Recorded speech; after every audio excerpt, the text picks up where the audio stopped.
أعوذ بالله السميع العليم من الشيطان الرجيم من همزه ونفخه ونفثه بسم الله الرحمن الرحيم الحمد لله رب العالمين والصلاة والسلام على رسولنا محمد وعلى آله وصحبه ومن والاه.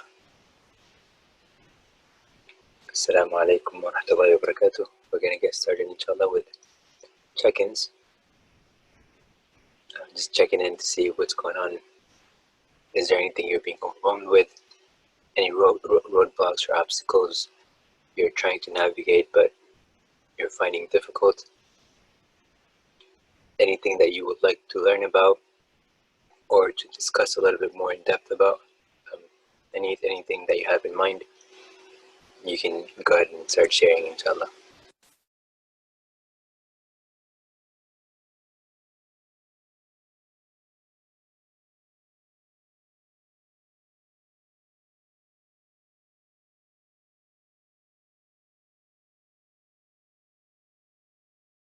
The last thing that we discussed was current status and inventory, and we said we should be really honest with ourselves.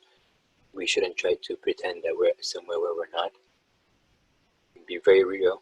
Don't put yourself lower than where you're at, and don't put yourself higher than where you're at. Just be very, very, objective, fair, and raw. And as we were discussing the stories, we discussed that there are different relationships where things go wrong, and so in that context,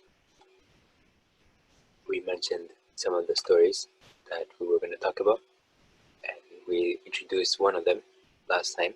So I'll go ahead and review it, inshallah, and then we'll go ahead and finish up with these stories, inshallah, and that'll be it for tonight.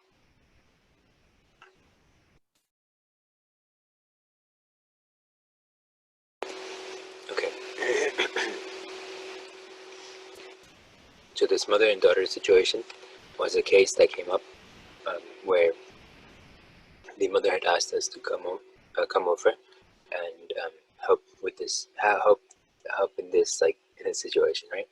And obviously the mother had certain goals for the child, and she wanted certain things for a girl to do, and she had certain expectations and certain, like hopes and so on.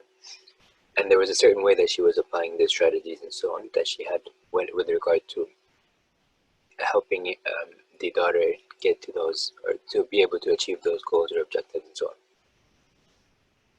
The daughter, on the other hand, had certain negative memory anchors, I call them, and these are things that are hooks that hold you back to whatever past event that you didn't like, whether it was some sort of trauma, whether it's some sort of negative feeling that you had in the past in a given interaction, whatever it is, something that you're sort of holding on to from the past, something that is shaping how you are today in your dealings with that person that, with whom you shared that experience, or somebody else that might be similar or has, some other context where some similarities exist compared to this particular past incident. Naturally, a younger person has fewer data points meaning experiences and so on, and so the connections that your brain is making in terms of similarities and the tags, let's call them, of different scenarios are going to be fewer than an adult who has more experience and so on. So, for example, let's say that you ate a certain kind of food and it tasted really bad, and you're a young person. You might try it again later on, right? But the first time you tried it, it gave you like a stomachache, for example. It tasted good, but it gave you a stomachache. And then you said, you know what? Okay, maybe it was just a one-time thing. So your brain made a connection. Let's say two tags, right? Or two different concepts that were being paired together. One of them was food, right? And then another one was the taste of it, and another one was the experience that you had afterwards, the stomachache or whatever it was.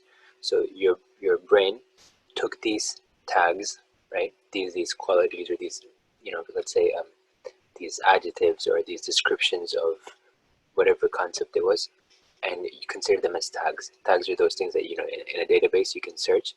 So for example, it's like a way of categorizing, essentially, right? I mean, when we talked about schemas in the past, This is what I was sort of hinting towards. And so our minds categorize things in a certain way. And in this particular case, you might have, for example, this bad experience, right? So experiences are a tag.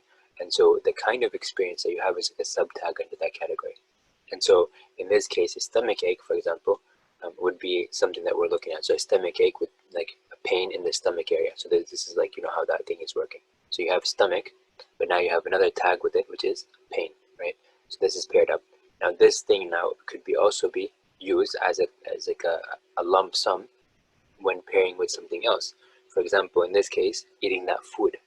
So when that person ate that food and had this stomach ache, so this stomach and pain, that combination is now paired with this other concept, which is food, and that food has specific categories underneath it. In this case, this was a particular food, and so now every time you think about that particular food, now there's an association with this combination of stomach plus pain, right? So now this is how your brain sort of connected it together. What happens is, initially it's going to be some sort of connection, and if you sort of brush it off, then your brain is not going to solidify that connection. But every time you see that food and you remember the stomach ache, then instead of sort of like canceling out this sort of bond or this connection or this association, your brain is going to reinforce it. So imagine if you have like a dotted line, and now you sort of like make it more of a solid line. And then every time you see that food again after that, let's say the third time or fourth time or whatever, then you're sort of darkening or like, like thickening that line essentially, right? Strengthening it. And so that association is becoming more and more, it's becoming stronger and stronger and becoming tougher and tougher essentially, right? And so that's exactly what happens in this case, where that person had this past experience and they remembered it, and it was not resolved. It wasn't sort of snipped, right? It wasn't cut off. That association was not cut. And every time that person felt like this thing was just hanging in the air, it was not unpacked, it wasn't dealt with. It was sort of that baggage that the daughter had sort of like, carried with her. She put in her backpack and just left it there, right? I'll deal with it later, or I haven't found a way to deal with it yet. So whenever I can, I'll do it, inshallah. So or for whatever other reason, I'm waiting for a resolution to take place. For example, I want somebody to address this wrong and make it right, or whatever. So this keeps this association. It keeps association as is. But when a person goes back and says, "Wait, I don't know why I'm thinking like that. I don't need to have this association," they can manually like cut that association. Right? Imagine like scissors. You take scissors and just cut that string that's connecting these two things together. Obviously, in some cases, this might be a lot easier said than done, but nonetheless, I hope that the general idea is coming across as I intended. And then in this case, she had these anchors, and they were holding her back, and it was sort of dragging her in the past. So every future interaction with her mom, she was remembering those things. Now again, her perception is what the association is based off of, right? Not necessarily the reality. So her perception is her small t truth. And the capital T truth, whatever the mom intended in fact, or whatever actually might have happened, may have been completely different. But at least we can understand where that person comes from, and we can understand where this memory anchor is sort of anchored, and how it's holding the person hostage essentially today. So that's exactly what we're working on. And so when the person looked back and they started analyzing these things, they said, okay, one time this is what happened. And so we said, okay, let's talk about it. Let's unpack this a little bit. Let's take it out of the bag and sort of like analyze it, and then sort it out, finish it, close the case, and put it aside instead of putting it back in our bag, right? And that bag eventually becomes our baggage that we carry around into other relations and so on. Right?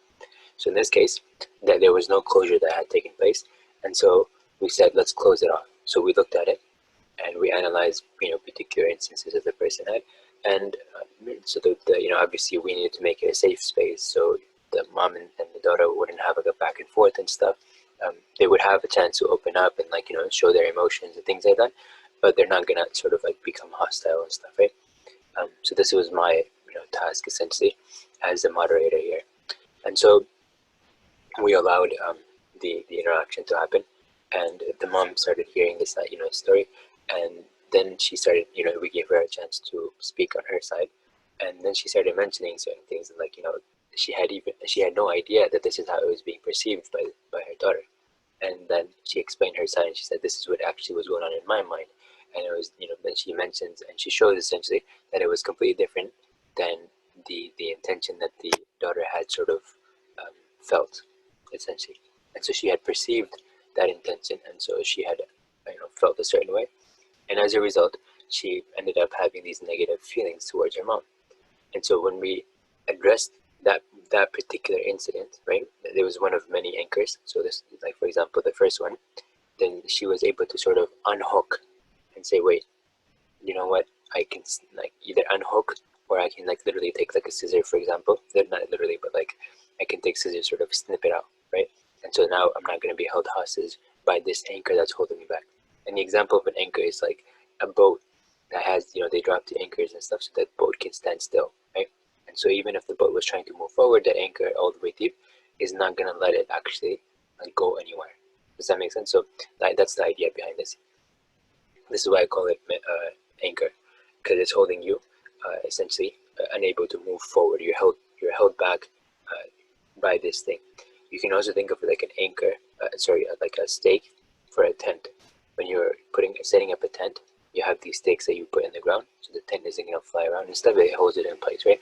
So that's the idea over here. It sort of holds it in place and sort of does not allow a person to move forward. So when we facilitated this safe space for them, and we mentioned that this is just discussing what the issues are, so we can actually move forward in a positive way, so the relationships can be actually become resolved. And we're not intending by this discussion that either side should think of each other as like negative or evil people and stuff like that. So if a person says something bad about you, for example, that this is how they felt, remember that this is how they're feeling, right? And their feeling is their feeling. That's their perception. It does not indicate reality, right? It does not indicate reality in the sense that like this is who you are in person inside of you, right? Just because a person says something about you doesn't necessarily mean that this is exactly who you are. It can mean that sometimes. Sometimes those small T truths can be capital T truths, but it's not necessarily always the case. So a person who's being told that this is how you made me feel, for example, doesn't need to feel like they are actually necessarily wrong, unless this is exactly what they tried to do. If they tried to make another person feel bad, that's a different story. But just want to differentiate between what a person is trying to tell you of how they felt, right, versus what actually you were trying to do. They're two different things. The perception of one person about you does not necessarily equate to who you are as a person. So in some cases it might, and in some cases it might not. And so that's the idea of it, to make a difference, or to differentiate between the two. Sometimes when we couple these things together, then there's a lot of negative or unnecessary harm that is perpetuated. So for example, if I feel that somebody is attacking me as a person just because they're telling me about how they felt about in a particular situation relative to me, then I can become sensitive to that. I can get defensive and so on. But if I sort of frame it differently and say, wait a minute, this person is just telling me how they felt, it doesn't necessarily mean that they're thinking that I'm an evil person or whatever. And even if they do feel that way, that I'm an evil person, it doesn't necessarily indicate that I am an evil person, because I may not have had that intention that they assumed of me, right? So that person shouldn't have assumed whatever they assumed of negative, from me. But at the same time, I don't need to get offended by what they're saying. So to make a distinction helps sort of, this is what I mean also, unpacking things, right? Sometimes we sort of take it as a whole and think that this is how it is and that must be, that's it, right? So just keep that in mind. So alhamdulillah, when she started sort of understanding how to unpack, and she started understanding that these data points that she had, some of them weighed more heavily for her, like a test might be worth more than a homework assignment. So when she started realizing that she was holding on to these things and they were sort of giving her the blanket understanding of how her mom might be, right? And it might, obviously that does not match with reality necessarily. So therefore, she had a negative overall perception of her mom. And although she tried to be nice about it and stuff like that, right? But at the end of the day, it was impacting her. And so when she was able to realize that this is sort of like, holding her hostage essentially in her thought processes, then and she understood how to unpack and sort of unhook from those anchors, or like cut them, for example. Then in that case, she was able to move forward, be that more effectively, and she felt more empowered, and she felt that she can make her own decisions now. And now she's not waiting for someone to come in and like sort of like uh, bring justice or whatever and stuff, and like punish her mom or whatever and stuff like that. That might be like perceived in one way or another. So in this case, I had fewer data points, and many of them might have been, or some of them at least, that might have been like overwhelming the others. Right? So if there's like 15 data points, um, and obviously there's like a lot more experiences that a young person goes through. But let's for first, just for basic understanding here, let's say there were a set of 15 experiences that person went through, but 3 of them were weighted a lot more than everyone else. So the 3 of those 15 points weighed, let's say, 90% of the total. Right? So each of them was, let's say, 30%, and then the other 12 points were a total of 10% in terms of their weight. And so naturally, those 3 points are going to have more of an impact. And so if we look at, for example, data, the mean is impacted heavily when there are these outliers, these extreme outliers, right? So for example, if you have like a data, like a graph, for example, that's skewed, where the tail is sort of extending out to the right side, right? Then in that case, the mean is going to be pulled towards the right side, even if the bulk of the data is sort of consolidated on one side, on the left side, but there's like this extreme number and stuff like that that's all the way out there to the right, then it's going to affect the mean like that. The median doesn't get impacted like that, but the mean, the average, is going to get impacted. So this is what I mean over here, and I just wanted to give you different ways to look at it, like the example of the bell curve, for example, or like a graph, or looking at it, this idea of like weights and grading and stuff like that, like tests are worth more than homework assignments and so on. And so the law of large numbers here is you mentioned that over here to give you a perspective on how people, therefore in statistics, actually look at things. So a larger sample size, for example, is more representative of the actual population that you're looking at. But if you only have, let's say, 5 data points, and your actual population constitutes, let's say, like 100,000 data points, then obviously you're not gonna, these small number is not gonna actually represent the entire bulk of the rest of the data, and so that's not going to be a representative sample essentially. So that's one of the reasons why they have mandatory minimum numbers for something to be considered random, right? So there's like, let's say n equals 30 might be like one of the minimums. You need to have at least 30 people in a given, for example, given survey or given like experiment or whatever, to be able to consider it sort of like randomized or whatever.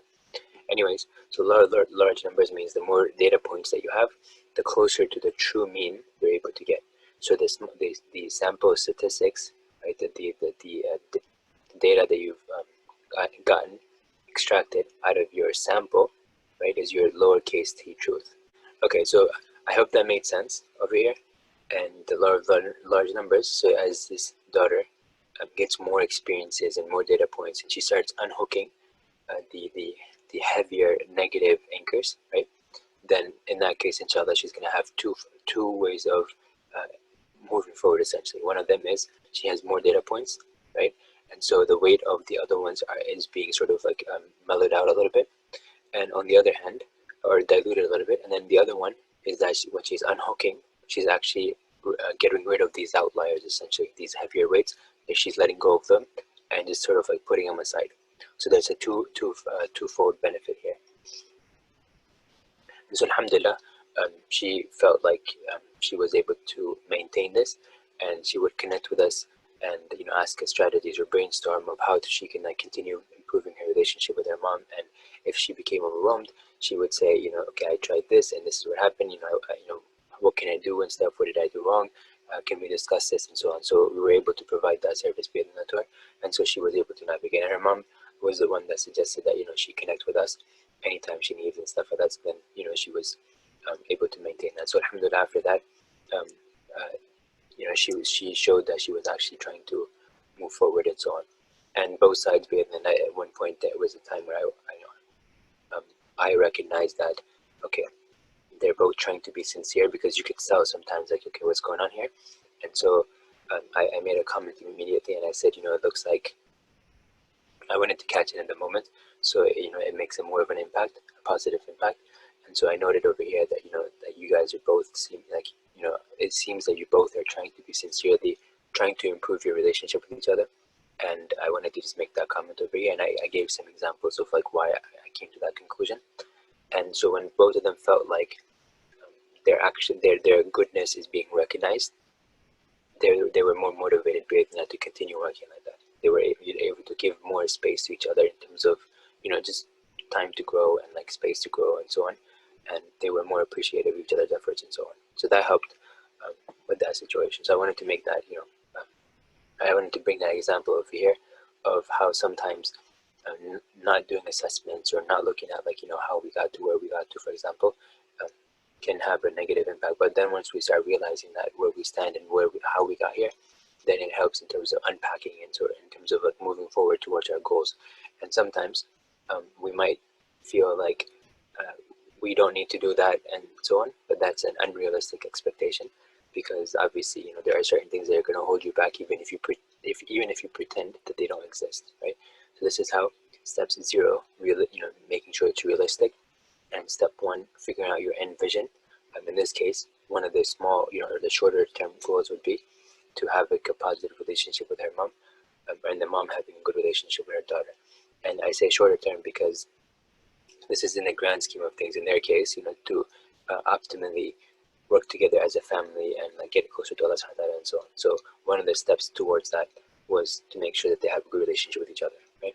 And it could be a lifelong thing, but it's one of the smaller things compared to the bigger aspect of being a family unit, strong family unit, strong family unit within a community and so on, right?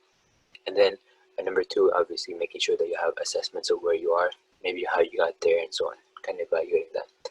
Okay, so that was that, and I know it took a little bit longer, but I figured I could take out more lessons from there that might be relevant for you guys, inshallah, as you hear this.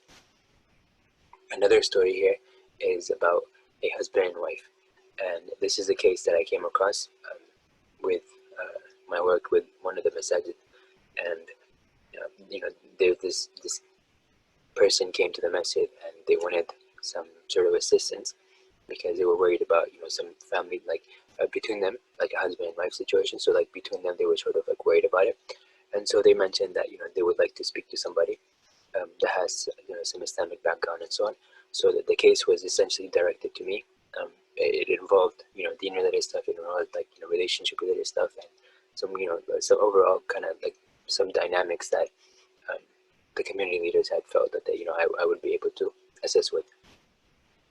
So I sat with them, the husband and wife, and they wanted to ask me, or we started unpacking some things. And this was actually at one of the masajid and stuff like that. So this was like sort of like in an area where they felt safe, because the masjid in their particular context, not everyone is going to feel safe with the masjid, but in their case they felt like this is where they wanted to meet. And we met and we discussed, and they started unpacking, they started like discussing a lot of things.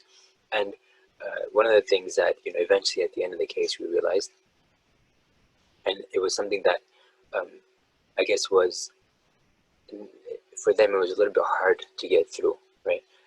In this particular context, there was one of the spouses had a personal struggle, right?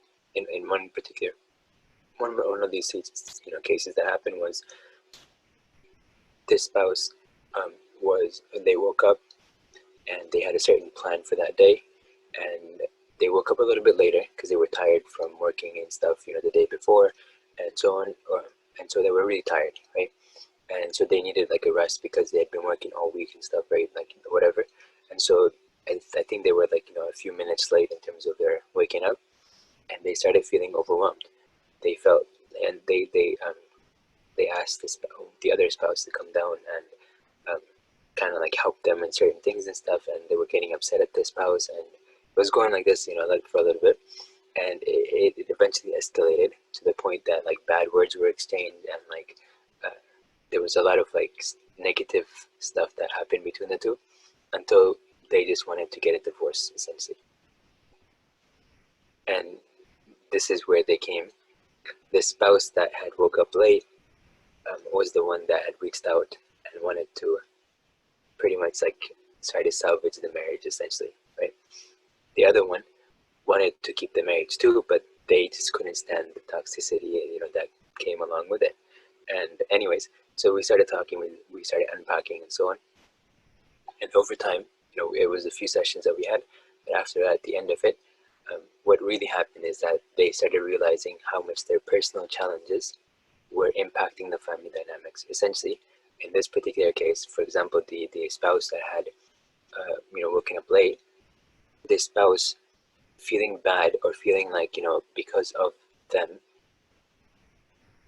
because of their delayed waking up, the entire rest of the day's plan for the family would be thrown off. So they felt really insecure about themselves, and they felt like they would be the reason that the family doesn't actually get to whatever goals that they had, right? For example, there were some like appointments or whatever, so they would not be able to, so that like the family would be negatively impacted because of them oversleeping essentially. And so they felt so bad about themselves that they were really like not feeling good about themselves, and so they were very short-tempered and things like that.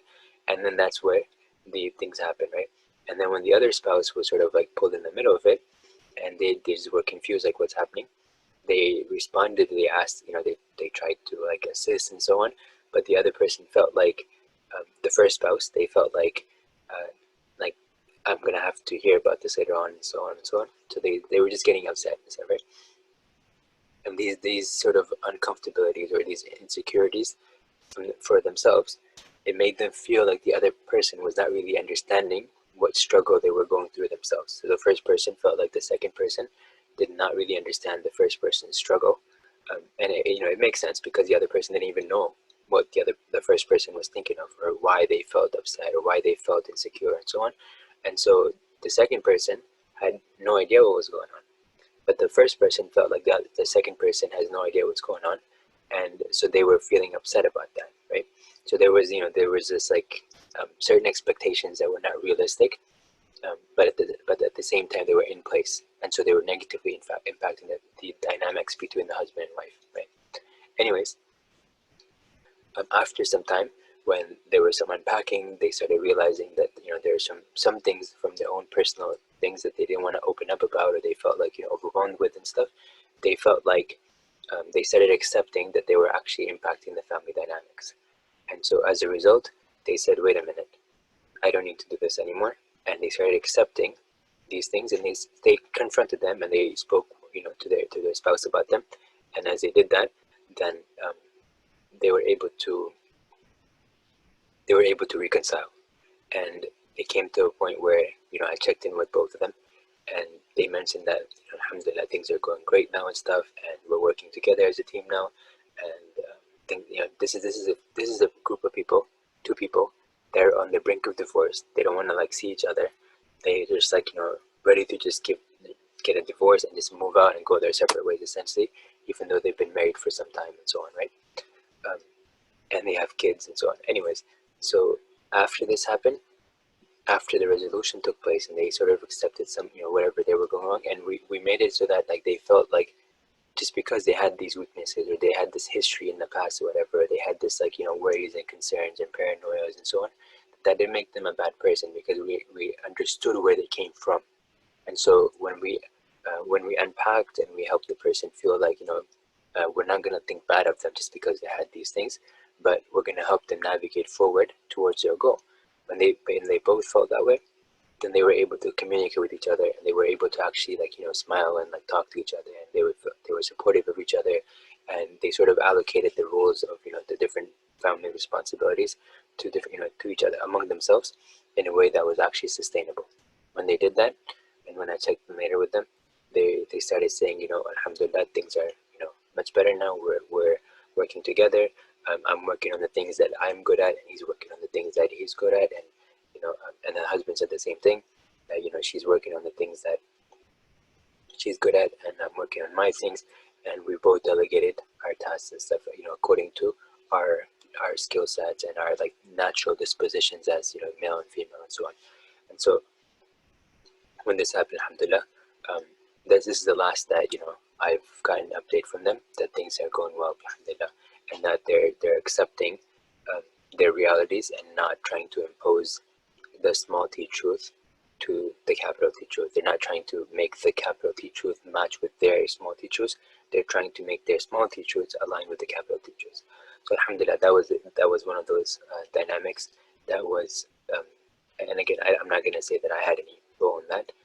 I was maybe a means Allah subhanahu wa ta'ala had utilized, but at the end of the day, the sincerity from those two people among themselves, and the oversight from Allah subhanahu wa ta'ala, and like the active management of their affairs by Allah subhanahu wa ta'ala is what at the end of the day led to whatever happened. And Allah subhanahu wa ta'ala mentions in the Quran, in yurida islahan yuwaffiq Allah baynahuma, that if both sides, in the case of arbitration, if a man and a woman, if they have some sort of issues in the marriage, then they allocate or they assign an arbitrator on their behalf. Each of them does, and then if they intend good, if they intend reconciliation, then Allah will make it happen. So that here it's a matter of a choice. Like you want the reconciliation, you want things to work out and stuff.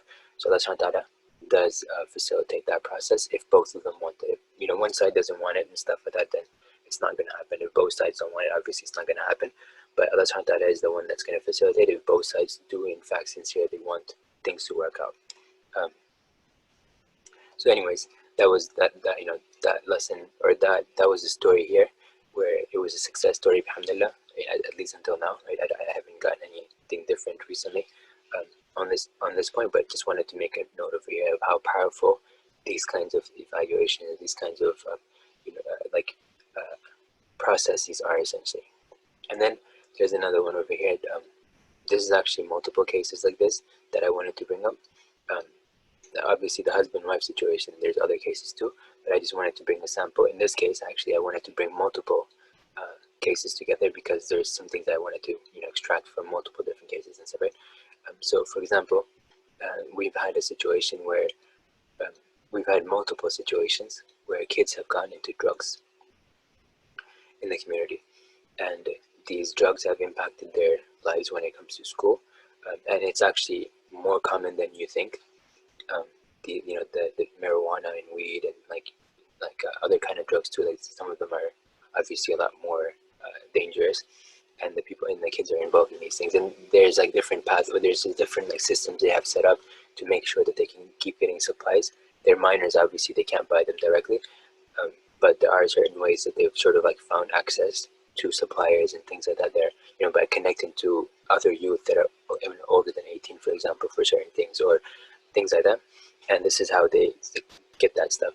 So in one case, for example, the kid wanted drugs, and so he asked his parents to give him money, but he made it seem like it was one of the clubs that he's trying to join, and there's a due that's required from that club, and it's due on a certain date. And so this is how the person mentioned to the parent, and the parent, they figured that, hey, this my kid is trying to be pursuing higher education or trying to pursue certain extracurricular activities and so on, so I want to support that. So from the parents' perspective, they were trying to do good, but the way that the child had presented it was more like an urgent thing, like it's due by today, for example, right?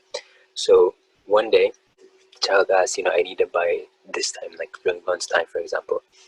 And so the mom, she took the money and she dropped it off at the school. And at the school, meaning gave it to the kid during lunchtime or whatever. And so this kid took the money, gave it to the person that was giving them drugs, and then they skipped classes to do the drugs, and that was the end of that day. Now obviously the parents have no clue what's happening because it's all done secretly, and in this case we're not necessarily blaming the parents here because obviously they had no idea and they actually tried to do good, right? But on the other hand, the child kept on doing this until the parents actually got suspicious. These kinds of things happen a few times, and the child was being very toxic to the parents. And as this was continuing, the parents got really, they started suspecting things, and so they cut off, and they said, you know what, there's something going on over here, and they started researching and kind of trying to explore this a little bit more. And when they started doing this more and more, they started realizing that at the end of the day, the child was doing this very frequently, and had gotten so deep that this person was essentially addicted to these drugs, and his grades were going down, and his everything was pretty much getting impacted. So in this case, the child, when he wanted more, he would manipulate the parents, and he would manipulate them in a way where he would sort of blame the parents for his situation, but he would never admit that he's on drugs. He would just say, like, I'm emotionally, like, negatively impacted, whatever. You guys are making my life difficult and things like that. And when he was doing this, obviously the mom and dad, they're parents, and they think that they're making some mistakes and stuff. So they asked to see if we can help and so on. So when we started discussing these things, started unpacking, we started realizing how because of that addiction, he was impacting his family, and how it was impacting his relationships, and his paranoia and so on. And so we started having, like, we realized that we needed to put boundaries in place, and we needed to set up like systems for accountability and stuff, and we need to have follow-ups with him and so on. And we needed to do, for example, drug testing and stuff, and whether he liked it or not, we had to make sure we put the systems in place. And part of the thing for drug testing was to make sure that if he's saying that he's not doing drugs, then he's able to back it up, right? And if he fails the drug test and stuff, then that means that he's not telling us the truth. And so when we started doing these kinds of things, we had to sort of ignore what the child was saying, in the sense of, if he's saying I'm not doing drugs and stuff, that doesn't mean that he's actually telling us the truth. Because if you're addicted, for example, these are the kinds of things that you need to sort of account for. Like, if a child is addicted, then he's gonna lie, he's gonna emotionally manipulate, things like that. So we can't really go by his word, and so we need to go by data. And so this was a way of, like, making sure we got data. We would be randomized, so just random surprise. Okay, we're gonna do a drug test and stuff, right? We let the child know that there are gonna be random tests and stuff, and it could be any time. So he can't prepare for it in advance, right? And as we did these tests, he kept on failing these tests. And so he didn't have a way to sort of justify it. And in the beginning, you might say, for example, it was a false positive or something like that. But if it keeps happening and stuff, now you really can't do that, right? And then they also found some things in his room and things like that were drug cartridges, for example, or other kind of like where there was like powder or whatever it was and stuff, right? They would find multiple different things and stuff. Anyways, so as this progressed and they started realizing these things, they started putting these systems in place, and they started putting boundaries, and they started, and I had to tell them that if he's manipulating you emotionally and making you feel like you guys are responsible for this, that's not necessarily true, right? Why? Because he's just trying to get money out of you guys and stuff, so he can continue his addiction. His problem would be like perpetuated, essentially. So I told them, don't feel guilty if you're not becoming enablers in terms of his drug problem. In fact, we need to make sure that we connect with the doctors and make sure that he's actually we get him the treatment that he needs, essentially, right? So we were pretty much the first responders, essentially, trying to help the family navigate the context without feeling guilty and overwhelmed. And sometimes when the kid gets like physical, right, then they had to call the cops, and we said that's okay. I know that we don't want people, we don't want it to seem a certain way, for example, but when there's a need for something, we have to do whatever the need necessitates, right? So in this case, the need was something where sometimes they had to call the cops and stuff, and we made sure that the child knew that if he starts, for example, hitting the parents, for example, or getting really violent and breaking things, for example, whatever, that this is one of those things that it required calling the cops. Because and we had a procedure, for example, we had a contract put up in place, and we had a procedure that was laid out in the contract, and obviously the parents and other witnesses and like the child himself, they signed this, and obviously we signed it. And the idea was pretty much saying, okay, if you're acting a certain way, then the parents are going to remind you this way. They're going to say it calmly, whatever. And again, you can give you a heads up, hey, it's coming on our food and stuff. Maybe you don't attend it, whatever. Let's talk about it. Let's sit down, whatever.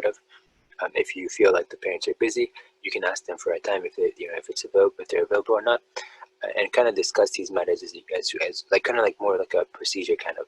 And if you get physical with them, that's a boundary that you're not allowed to cross. And if you start attacking them and hitting them and like hurting them and stuff, then in that case they will call the cops.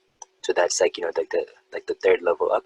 The first would be like maybe words and whatever, maybe some like emotional, like, like attacks, like you're making me feel this way, whatever. But in that case, we're not at the escalated level yet. But if it escalates to the point where there's physical like altercation, then that's what's going to happen. So we set the we set the scene, we put expectations in place, we put procedures in place, and so on.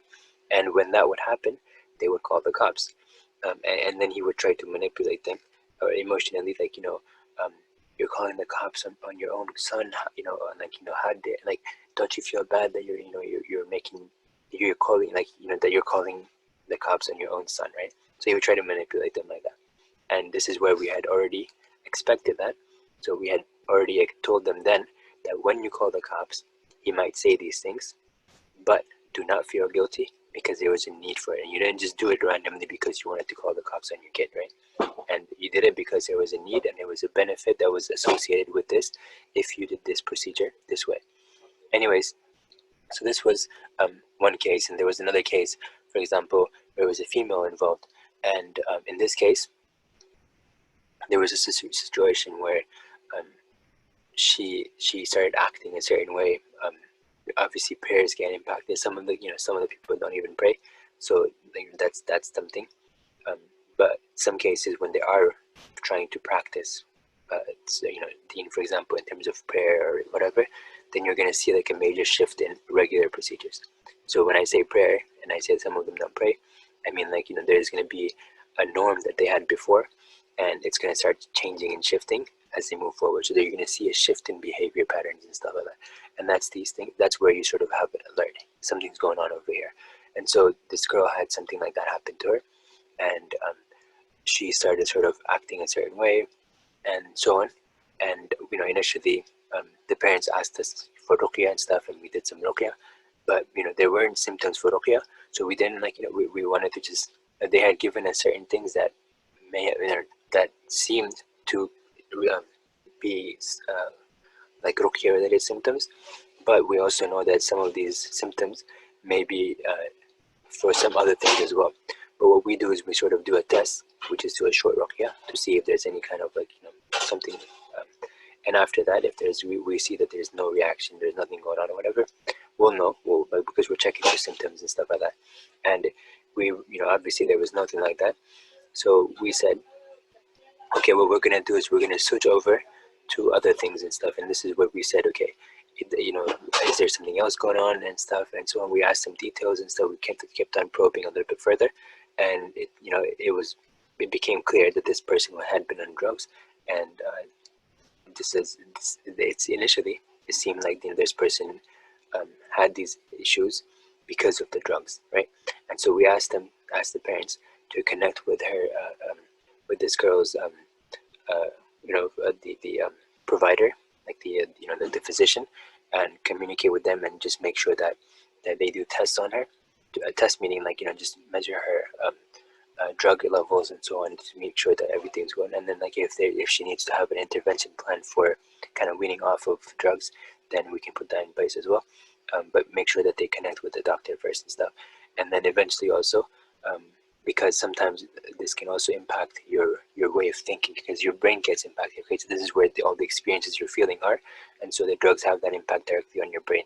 And so this is why they're haram, because anything that intoxicates the mind is haram according to the hadith of the Prophet ﷺ. So because the brain was impacted, it can be impacted in terms of how you're thinking, and obviously this has to do with how your brain sort of wires itself, the associations that you have, the tags that we were talking about, the categorization, and all that we talked about in the first in the mother-daughter case.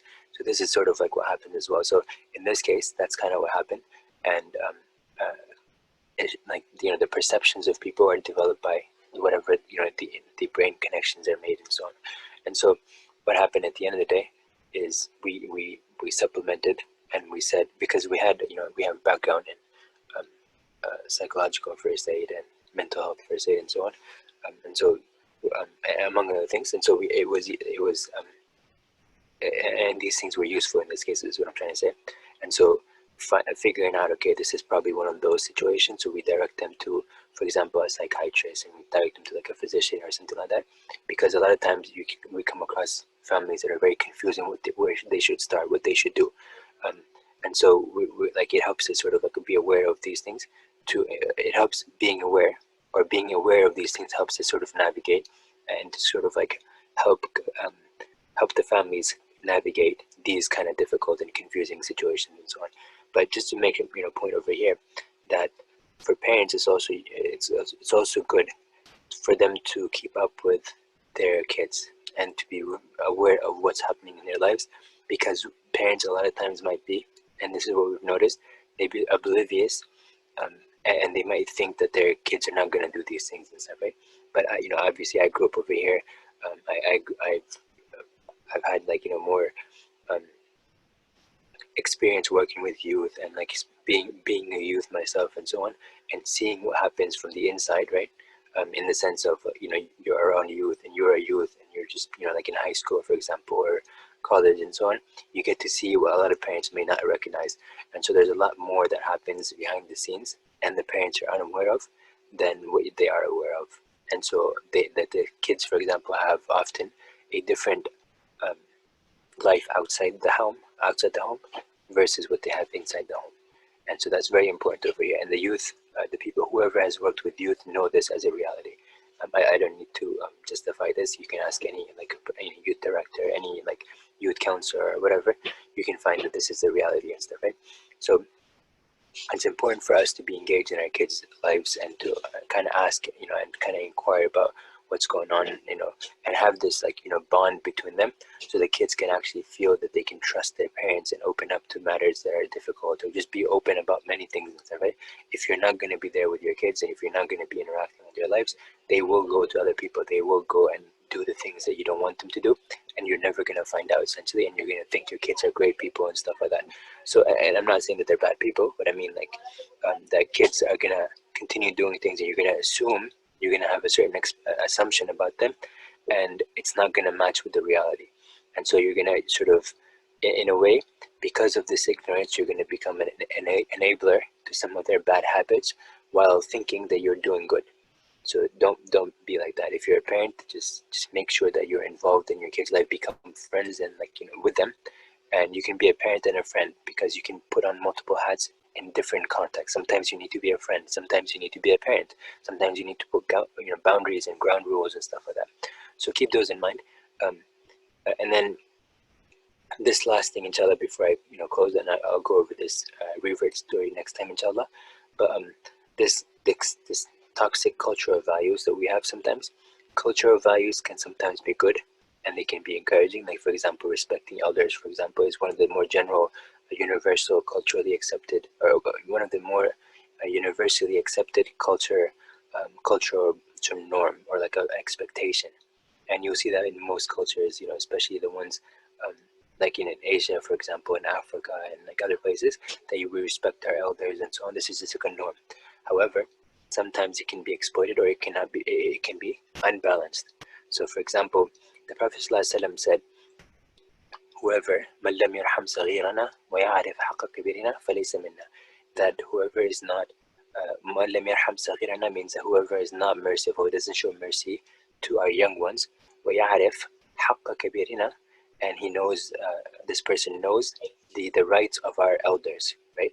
فليس منا, then this person is not from among us, right? This is the Prophet ﷺ, but he balanced both sides of it. He didn't just say one side and he didn't like ignore the other side. He mentioned both sides, that the elders are to be respected and their rights are to be known. But the Prophet ﷺ started off by saying, like, that we need to be kind to our young ones. And then he says, and we should know the rights of our elders. So it's very important for the parents and adults to be role models in whatever it is that they would expect the kids to have. If you're not spending time, learning Deen, for example, but you're sending your kids to like Sunday school, or like after school programs or whatever and stuff, then in that case, you are not a good role model. And don't think that your kids are going to become, whatever you want them to be in terms of like your role models for Deen, because you yourself are not a good role model, right? And whoever makes an excuse that I'm too busy and stuff like that, then at the end of the day, then that means that you're really busy being, in terms of trying to go towards Jannah, because individually you're going to be in your own grave when you die. and nobody's going to be with you. And if you look at, so for example, Surah Abasa, I'm mentioning Surah Abasa because it's more accessible to people, because more people are likely to read it. Surah Abasa, for example, and Surah Al-Maharij as well, they do discuss a little bit about what's going to happen in the Day of Judgment, and how in the very on that day, parents and kids and spouses, everyone's going to disconnect from each other. Everyone's going to go their own way, right? So it's not useful for us to expect from others, or from our kids, right? What we're not doing ourselves. If you're not setting up a culture of Arabic, for example, like speaking Arabic and so on, don't expect your kids to like learn it and like master it on their own, because they have no culture, right? No culture around them that's enforcing Arabic. If you're not praying yourself, then don't expect your kids to do that just because they went to the masjid 3 hours a week or 1 hour a week or something like that, right? Because that's like 1% of their life. Three hours out of 168 hours is nothing, essentially, maybe 2% of their lives.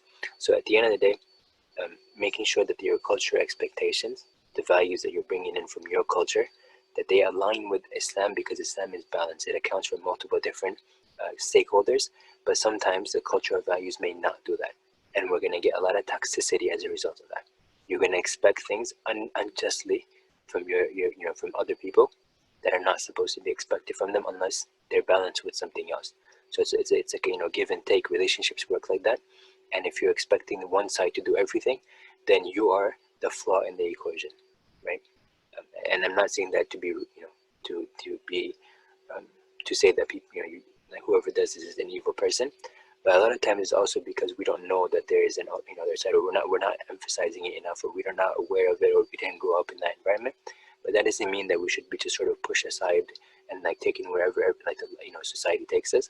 We should be very deliberate. We stay focused on the things that we need to do, and we should learn about them. We should be very actively involved in the affairs that we're stakeholders in, right? So these are the things that I wanted to get out of this. And inshallah, next time we're going to focus a little bit more into this. Alhamdulillah, in the case of the kids that got into drugs, for example, their parents were, actually involved, and they were actually very involved in terms of their upbringing and so on. They tried to teach them good manners and stuff. They were involved. They're trying to figure it out. They didn't catch it earlier because they didn't know some of the skills and stuff, that, or some of the the triggers, or some of the warnings and things like that, warning signs, the red flags. Didn't recognize it, right? In the first case, it seems that they didn't recognize it as quickly. But in the second case, the parents were definitely, in the case of the girl, the parents were definitely like actively trying, their best. They were keeping up with things and stuff. They were checking in. They were doing all these things and stuff. So for them, it was a lot better compared to the first person. But the first person, the parents as well, were very proactive, and they tried their best to make sure that they cut this habit as soon as possible, in the most effective way possible, essentially. So they did try to take them, to the doctor. They did, reach out to us. They did, they did try other intervention methods and stuff like that. They were very proactive about this, right? So just keep in mind that when I say that sometimes people have these things. Sorry, my screen got. Okay, yeah. So what I was saying over here is that it doesn't, just because you're not doing it right now, it doesn't mean you can't. You can always make a decision to get involved. You can always change your mind and say, I want to do this and this and this, and then get involved. So yeah, we need to do an assessment to figure out what kind of cultural values that we're doing that are unbalanced, right? And to balance it out by going back to Islam as a reference. But it is just because we've been doing it for 10, 20, 30 years doesn't mean that we need to continue doing that. We can always cut that. We can always go with that scissors that I was talking about, and the proverbial scissors, and cut the link that our brains have sort of established between these, right? So that the solidification that has taken place over the many years that we've done it, we can go back and manually disconnect those associations that our brains have made and say, no, we can do something different. And this goes all the way back to one of the first classes that we had, or the sessions that we had, where we discussed plasticity, neuroplasticity, and the idea of adaptation and sort of like a new experience. The shape of our brains are already doing that, and we don't need to go on autopilot. We can be very deliberate. We can think about everything that we're doing, and if we see something that's not matching with how things should be, then we can intervene. We can have an intervention of our own and say, I don't need to continue pursuing these, or I don't need to continue propagating or embodying these negative values or these toxic characteristics, for example. I can cut it off. I can make a difference. I have a choice to do this, and choice means that you're making a decision, and you're trying to take the steps towards it. And don't feel that just because other people are not doing it, that you can't do it. That you can definitely find a lot of support around you in your community. And one of the reasons that we actually are doing this series over here is to show how prevalent these things are, and that the fact that it's okay to reach out and ask people for assistance and support, because there are services out there that where you can get that help, inshallah. And there's many people in the community that are also trying to assist people, the community members, in these things. So do reach out to them, and don't feel embarrassed or shy about it, because when you're trying to help and you have a good intention and you're trying to make things work out in a better way than they are currently happening, then in that case, that's a good thing. And you should never be embarrassed about doing something good. So with that, inshallah, by the way, let me clarify that last point. You should never be embarrassed about doing something good in itself. But in terms of the procedures, obviously, we want to make sure that they're optimized. And the how, the what is that you're trying to do good. But the how, it definitely needs to have its own, standard. Like, there needs to be some procedures and the etiquette and stuff like that. But what I'm talking about when I say you should never feel embarrassed about the good that you're trying to do, if you're doing something good, you should never feel embarrassed. It's the what. I'm talking about if there's something good that you intend on doing or you want to do, and you know for sure Islamically that's good, then you shouldn't feel embarrassed about wanting that, right? But in terms of the how you go about doing it, the how part of it, then that definitely has its own etiquette and stuff like that. So I just want to clarify that, so people don't think that they can do whatever they want as long as you're intending good, but they don't care about the process. Because if you don't care about the process, you're going to actually perpetuate harm and zulm and oppression and stuff like that. I'm not advocating that at all. I'm actually saying the opposite. So the what, if you're intending good and you know it's good from Allah subhanahu wa ta'ala, then in that case, you don't need to feel embarrassed, right? And you should never feel embarrassed of getting the help in terms of the how to navigate that context, right? But you should definitely learn the how, because there is a how that goes along with this. Okay, we're done, inshallah. I'm going to pause over here, and inshallah next time we'll go ahead and finish up with the story, inshallah. I may or may not have another story, or if I see something else, if I think of something else, I might add another story, inshallah. But otherwise, we might just end over here, and we'll proceed from there, inshallah. So I hope this was beneficial, and I'm gonna stop the recording. If anybody has any questions, anybody that watches the videos later on, if they have any questions, you guys can reach out to the ICM youth, or you can reach out to the IER imams or the ICM imam, or you can reach out to whoever it is that you feel that can help you in terms of addressing the questions. If you need to contact me, you can reach out to the masjid, the ICM, IER, anybody. They all have my contact information, and you can reach out to any imams and any of them, and they have my direct connection, so they can connect you to me. But again, if you have other people that you feel are going to be useful in terms of helping you, go to them. I don't have a monopoly on this, and my objective here is to make sure that everyone gets whatever assistance they need. And if a person feels that they can find that assistance elsewhere and they're going to be more satisfied with that, then I would encourage you go elsewhere and not come to me, right? So I hope that made sense. And with that, inshallah, we'll go ahead and close for today. Last time we had a short session, but today we did go over a lot. So I hope it wasn't too overwhelming and overburdening. And please forgive me if it was overburdening. With that, inshallah, I'm going to close. And anything that I said that was good and correct is from Allah subhanahu wa ta'ala. And anything that I said that was incorrect is from me and shaitan, and Allah Azza wa Jalla and the Prophet Sallallahu Alaihi Wasallam are free from it. Subhanakallahumma wa bihamdik, ashhadu an la ilaha illa anta, astaghfiruka wa atubu ilayk. Jazakumullahu khairan. I'm going to stop the recording here now.